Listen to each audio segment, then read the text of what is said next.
Alright everybody, I'm going to try to make a quick video. There's some useful videos on YouTube about this, but I'm going to try to make a short, quick video of the actual process of getting it out. Okay, this is a dipstick tube for your oil dipstick. Okay, I got the part already, and of course I went under there and thinking it was going to be a 5-minute job. It's not. So let's get under there and I'll show you what's going on. Alright, so this is kind of what I compiled, and this morning I'm going to do this. I'm going to try this. This is a 3/8/16 tap, whatever. Here we go. This is 3/8/16 tap. I got it marked because we don't want to bury this thing. Let me put this tripod down, hold on.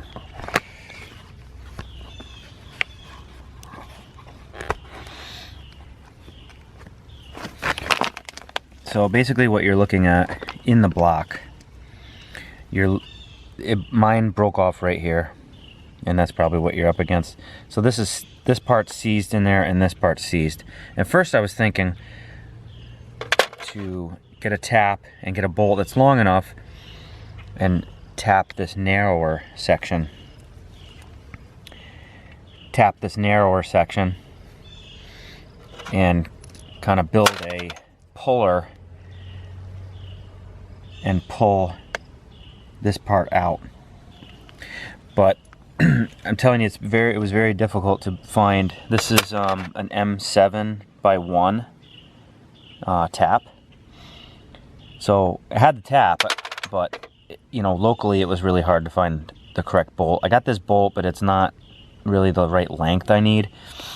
So then in another video I figured out, found some very useful information that a 3/8/16 will tap into this larger diameter sleeve. But you don't want to bury it so far that you go past this O-ring, because it'll split here. So you want to tap it just far enough, make a mark, and then we're going to use 3/8 bolt with a nut and try to pull it up. Let's get under there and see if this works. Alright, so here we are, we're under the car, under the truck. It's not the easiest thing to see, I guess because of the lighting, but of course I'm laying on my back, so this is a lot of fun for me. This is the dipstick tube where it goes into the block. It's right there, that little nub. And we're going to try to get that 3/8/16 tap in there, send it in just far enough, and hopefully we can start pulling this thing out, and maybe, just maybe, the whole thing will come out. So let me get this thing situated.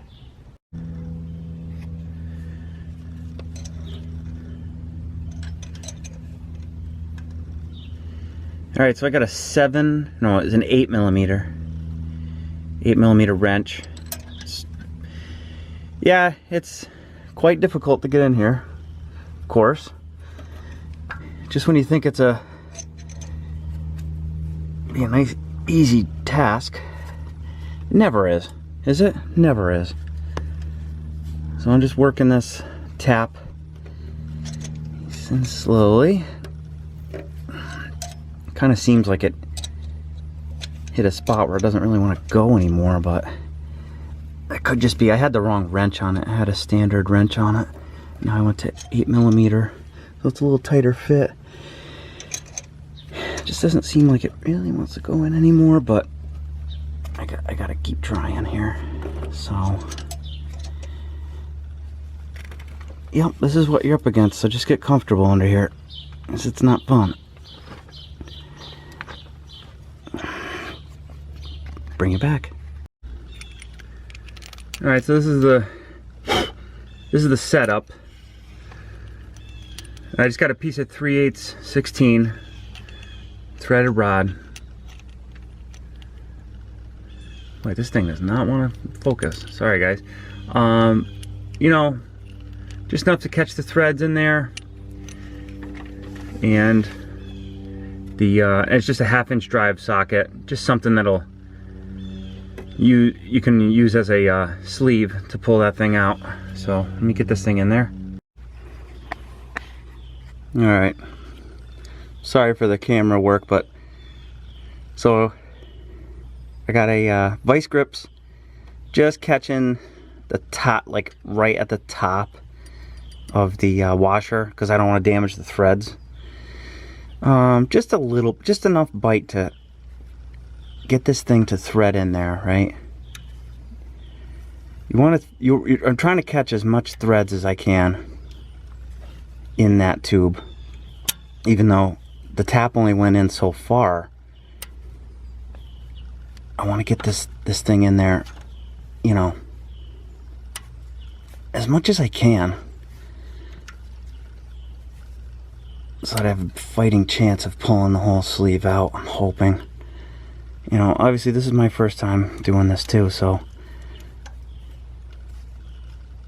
obviously I'm no pro at this. I don't do it every day, but well, I just figure I make this video to help you guys out. I'm in there quite a bit. I'm nervous. I don't really want to go any further because I'm worried about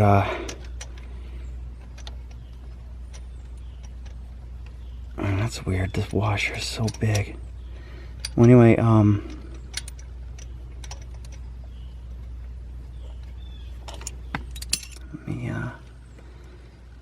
me bring it back. Okay, update. I have the threaded rod, able to start the 3/8 nut on there.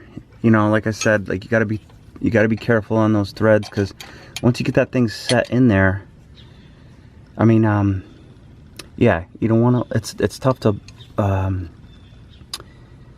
You don't want to damage the end of the threads there, because you want to be able to start this nut on there.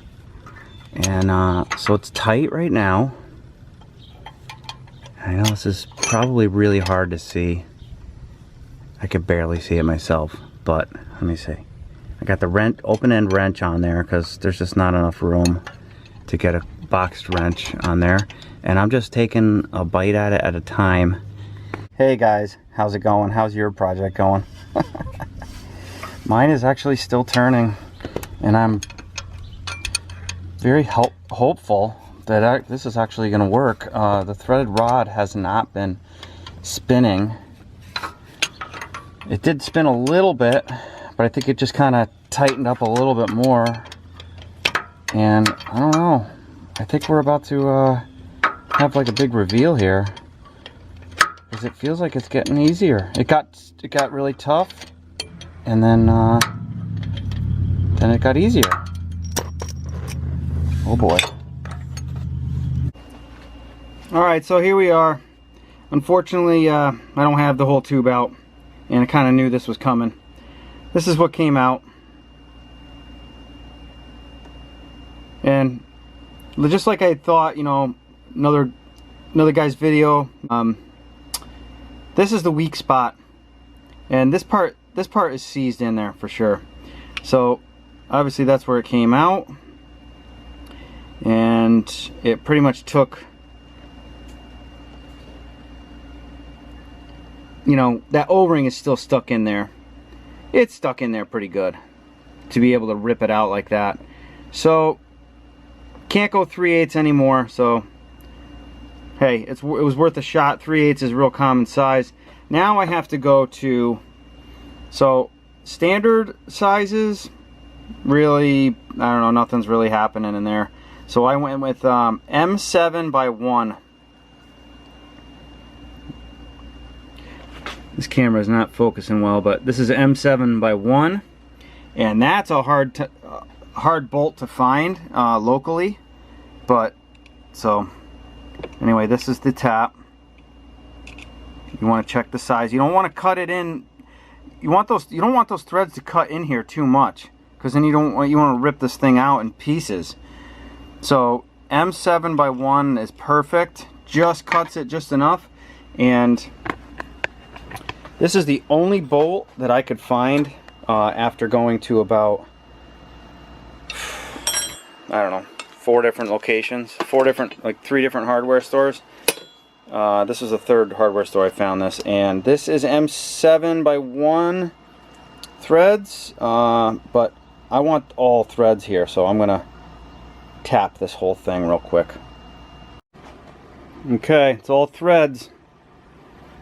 I could only find a shoulder bolt locally, so now this thing is all threads. Gotta go back to the truck, tap the narrower piece of the tube that's stuck in the block, and just do exactly what I just did with the 3/8 tap. You know, you just gotta have a plan. And what happens when that plan doesn't work? You gotta have a plan B. And if this doesn't work, I'm sticking a plug in it. I don't know. But you gotta come to this table right here that we're talking about. You gotta come fully ready to have a lot of patience. Boy, this focus is no good. Alright, anyway, take my word, it's all threads. Alright, we got an update for you. Remember in the beginning of the video where I said this was going to be a quick video? Yeah, right. So I started sending that M7x1 tap in, and it was kind of just not really like, it wasn't biting into the like making threads, and it was just kind of spinning, but it was definitely bit into something. So I was kind of thinking, well, maybe it's just spinning inside, and I think it was, but it had a bite on it, and I don't know, I really couldn't do anything, and unfortunately it fell down into the pan with that nub of the tube and the tap. So I'm going to drain the oil, and I'm so hopeful that I can grab it, because I really don't want to drop this pan. So let's I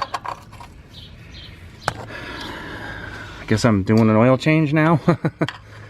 This truck, it might need it anyway, because this truck was sitting for a while.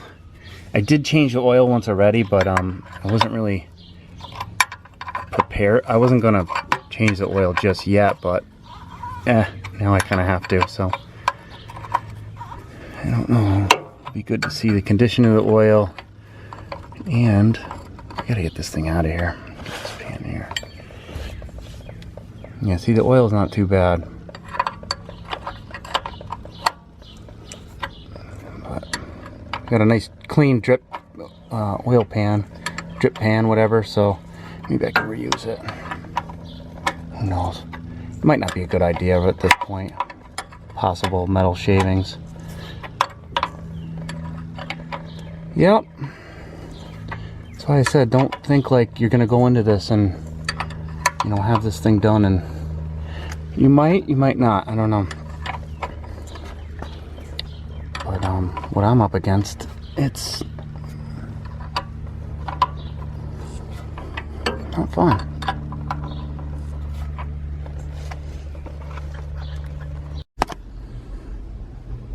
Alright, I'm back from the auto parts store, and this is what I came up with. This should grab it if it wants to come out.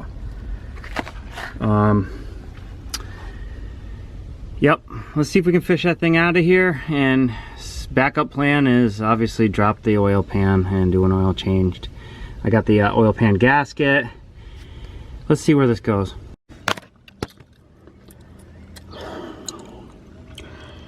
Not like I could capture this, but well, there it is.